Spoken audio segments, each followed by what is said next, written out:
All right, so in most countries, right, when a central bank wants to steer the economy, they pull one main lever, the interest rate. But what happens when that lever is basically broken? That's what we're digging into today. This really interesting monetary puzzle in Algeria and how its central bank has to find a whole different way to steer the ship. I mean, you hear it in the news constantly, right? The US Fed, the European Central Bank, they're always tinkering with interest rates. It's their steering wheel for the economy. But imagine you're driving a car, you turn the wheel, and nothing happens. The car just keeps going straight. That's kind of the situation in Algeria. And that disconnect has some serious consequences for the whole economy. So let's get into why that is. Okay, take a look at this. This chart really just lays the whole puzzle out for us. That first bar, that's the Bank of Algeria's main policy rate. See how it's just flat? It's been stuck at 3% for years. But now look at the other two bars. That's what banks are charging each other, and the rate on short-term government debt. They're all over the place, moving up and down with the market. It's like they're not even listening to the central bank's official signal. The message is just not getting through. So you've got this complete disconnect. It really is like setting the thermostat in your house to a nice, constant temperature, but the room just keeps getting hotter and colder all on its own. The thermostat is on the wall, but it's not actually connected to the heating and cooling system. The big question is, why is the wiring broken here? What's causing this? All right, let's pop the hood and diagnose this thing. Why is the signal from the Bank of Algeria basically fading to static before it can even reach the rest of the market? Okay, so for interest rates to actually do anything, you need this thing economists have a fancy name for, a monetary transmission mechanism. It sounds complicated, but just think about the transmission in a car. It's the set of gears that connects the power from the engine to the wheels. If those gears are busted, you can stomp on the gas pedal all you want, but the car's not going to go any faster. The power just isn't being transmitted.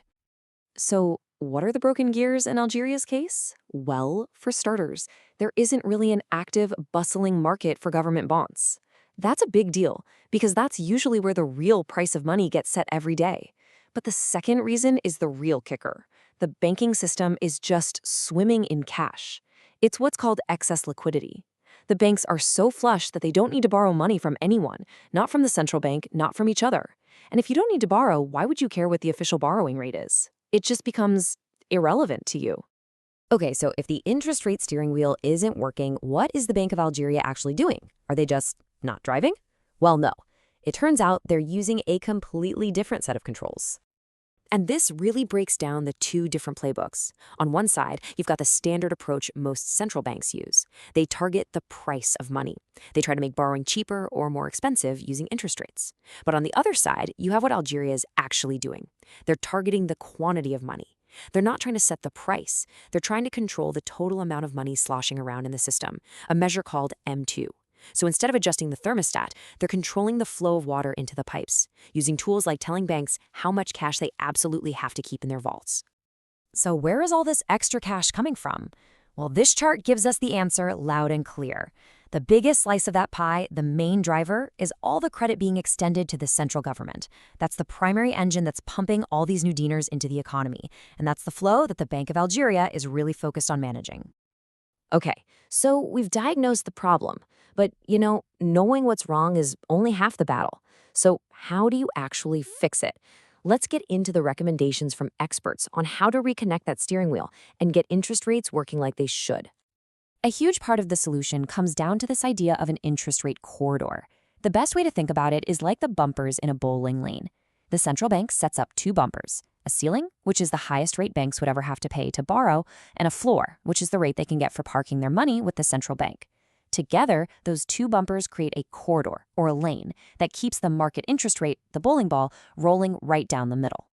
And here's the issue. Right now, Algeria's corridor is more like a 10-lane highway with no lane markers. It's incredibly wide and totally lopsided. The ceiling is way up at 5%, but the floor is all the way down at just 0.5%. When the lane is that massive, the policy rate that's supposed to be the center line, that 3%, is barely even a suggestion. The ball can bounce all over the place. So the big recommendation is to narrow that corridor, make it much tighter and more symmetrical. That would basically force the market rate to stay much, much closer to the central bank's actual target. So it really boils down to two main steps to get this policy on track. First, you've got to reform that corridor, narrow it down so the policy rate becomes a true anchor for the system. And second, you have to build up that market for government debt. You need a place where the price of money can be discovered naturally, which then gives the central bank something real to influence. And all this brings us to the big picture question. Because, this isn't just some technical debate for economists sitting in a room somewhere. Having a modern, effective central bank is really the bedrock of a stable economy. And for a country like Algeria, that stability is absolutely critical if it wants to diversify away from just oil and gas and build real long-term growth. So you have to wonder, could building a more resilient economic future for the whole country really start with something as simple as just fixing the steering wheel?